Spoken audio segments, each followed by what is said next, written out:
Original.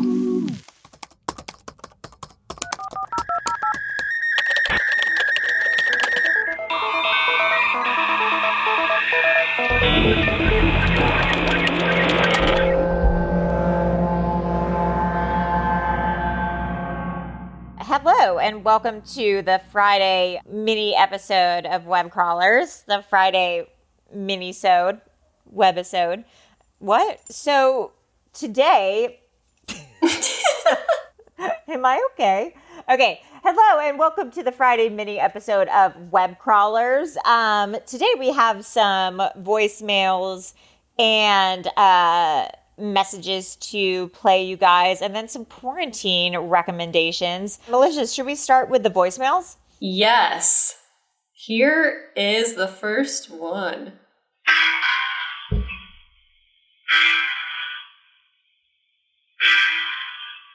Hello? Candyman.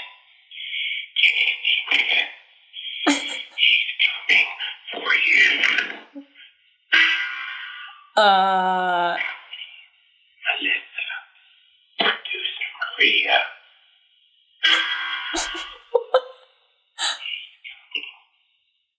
Oh, I didn't like that should we one. call the police? Whoa, that was I hated that.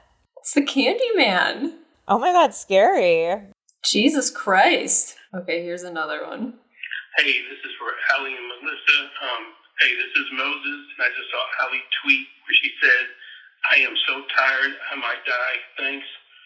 Well, the only problem with that, I still haven't received my artwork for being a fancy Patreon subscriber. So, Allie, before you die, could you send off that artwork? And also, if you don't mind, can you sign it with the blue Sharpie? Because memorabilia signed with the blue Sharpie is a lot more than, let's say, memorabilia signed with the black Sharpie. If you do that for me before you die, that'd be great. In the meantime, love your show. Okay, bye! Moses. All right, will do, Moses. By the way, I'm sending out all the Patreon stuff. You are? Because you can apparently, well, you can leave it outside and let your mail carrier take it, because it's all like prepaid postage. So it's coming. It's all coming. All your Patreon stuff is coming. Your pins, your art. Oh, thank you, Melissa. That's really nice of you. It'll be there. And then we have one more voicemail. This is for Webcrawlers. I'm a big fan. Been listening for a long time. Maria is fucking lit. She should be part of the show a bit more. Oh, Really entertaining stories. It's not Lisa May, it's Lisa Lam. The first episode you guys did, Lisa Lam, I went to her university, UBC. There's a big story over here as well, and that was really cool that you guys talked about that. Tragic, of course. Another thing, Melissa's super cool. Thanks. Really funny. Thanks. Allie is fucking hilarious. It's funny how she finds all serial killers hot. It would mean a lot to us. I mean, if you listen to our music, fuck man, this is a terrible voice though. If you listen to our music, our name is Sound of Kalima. That's Kalima. We'll be dropping some new shit soon. You know, if you need any music, just you can email us at soundofkalima@gmail.com. And you guys are fucking lit. I also love the big one with Maria and can't remember the other person. Can't remember the other person? Amanda, thank you. We'll be emailing you about some mysteries soon. Ooh. Okay. Yeah, babe, drop the SoundCloud. You should maybe close out this episode with a little, what's their band's name? Sound of Kalima. That's okay, great. That's That was nice. Fun. Yeah. We got a message, an Instagram message from Alyssa. I love web crawlers. You ladies are hilarious, and I can't stop listening. Just listened to your MLM and Pyramid Scheme podcast and thought it was great. I thought of a company you should look into called Candyman. They sell a really expensive water purifying machine, $6,000, I think, and claim it cures cancer. Oh my God. All the yogis and world travelers on Instagram are eating it up, though, and are apparently making money from it. They're quitting their jobs and traveling. By the way, these people this brand seems so culty. Just look up Kangen water and you'll see. I have friends who have tried to get me on board, but I find $6,000 for a tiny little machine is unaffordable and robbery. Please tell me what you think. I've heard of these before. Yeah, I Googled it, and it's this like machine that's like a water alkalizer or ionizer. Yeah. And it supposedly converts acidic water, which we usually drink, into alkaline water, which can cure all sorts of diseases, apparently. Right. But I was looking into alkaline water, and it's, unless you have serious medical issues, your body should be able to maintain the right pH level. Yeah, I think it's a scam. Yeah, and it's a scam. Yeah. What's this message from Liz? She sent us this article in Vice that says, guy paints the sex he allegedly has with aliens. Oh my God. When he was 17, David Huggins says he lost his virginity to an extraterrestrial. Oh my God. He's 74, and he says he had sex with an alien in 1961. Yeah. I was sitting under a tree, and he heard a voice say, David, behind you. And I turned around, and there was this little hairy guy with large glowing eyes coming straight towards me. I thought it was the boogeyman. I didn't know what to think of it, he says in the film. Another day, an insect-like being that reminded Huggins of a praying mantis appeared. I was very terrified, he says. It was like, what in the world am I looking at? And for an 8-year-old, you don't know what to think. Oh my God, was he 8? That's molestation, bro. Once the shock wore off, Huggins says his encounters were weird, but not at all threatening. My relationship with Crescent is the ET, was warm and friendly. A little strange. What do I mean? A little? Very strange. He was my girlfriend. Oh, she was my girlfriend, really. A very unconventional relationship. Oh my God, this painting of an alien woman. She has tits and a vagina. It's just like a woman, but with the alien head with, like, the oval eyes. I feel like maybe he just had sex with a woman who was on, like, LSD. Yeah. What? Well. Oh, well, that's cool. Yeah.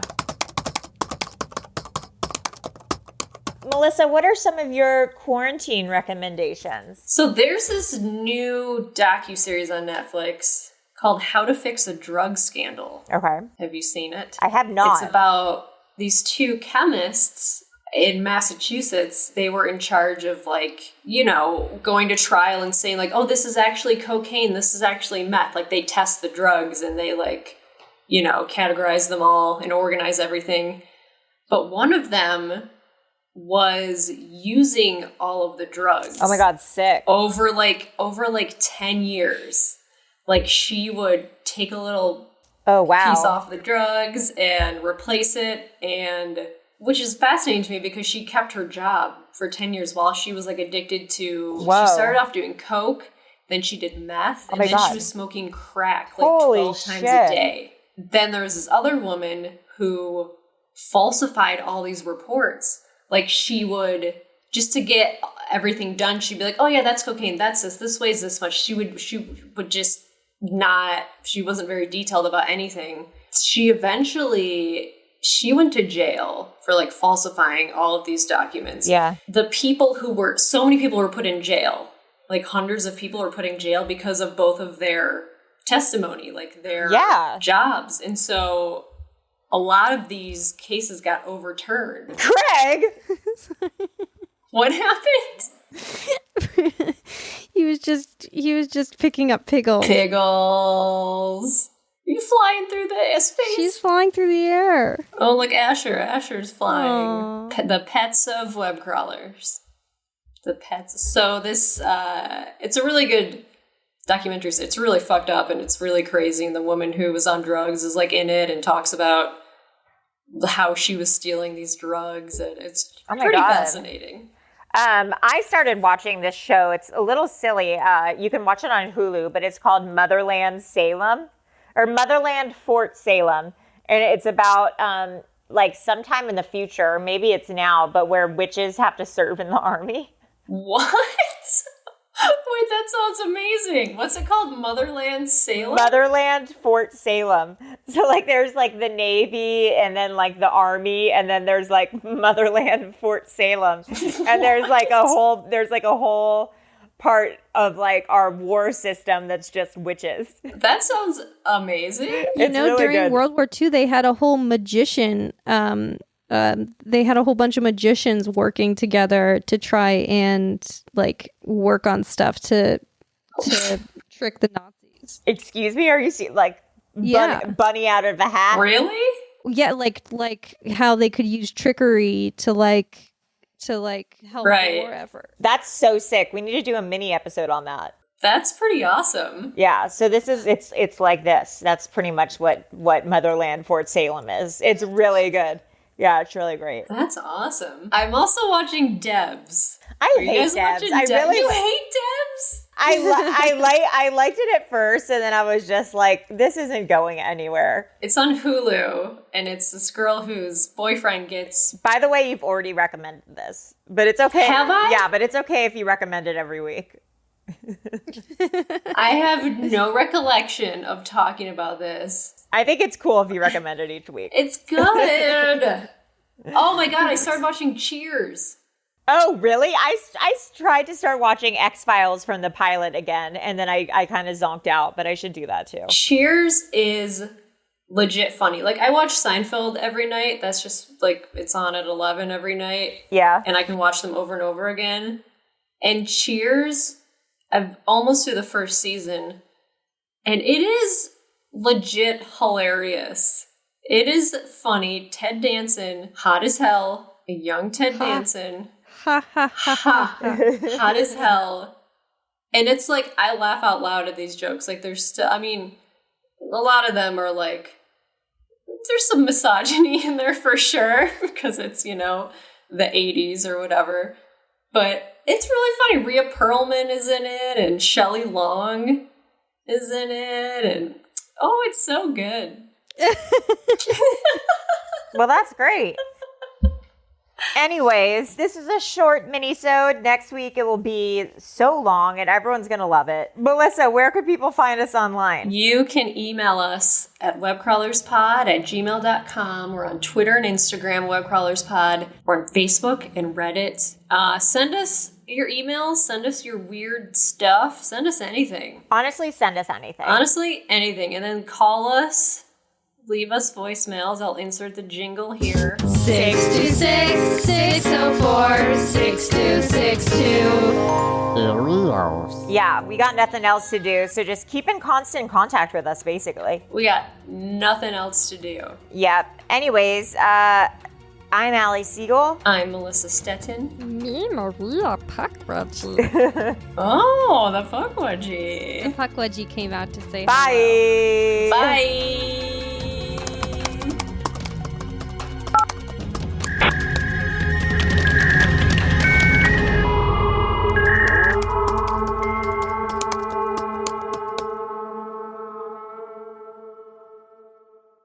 An Erios original.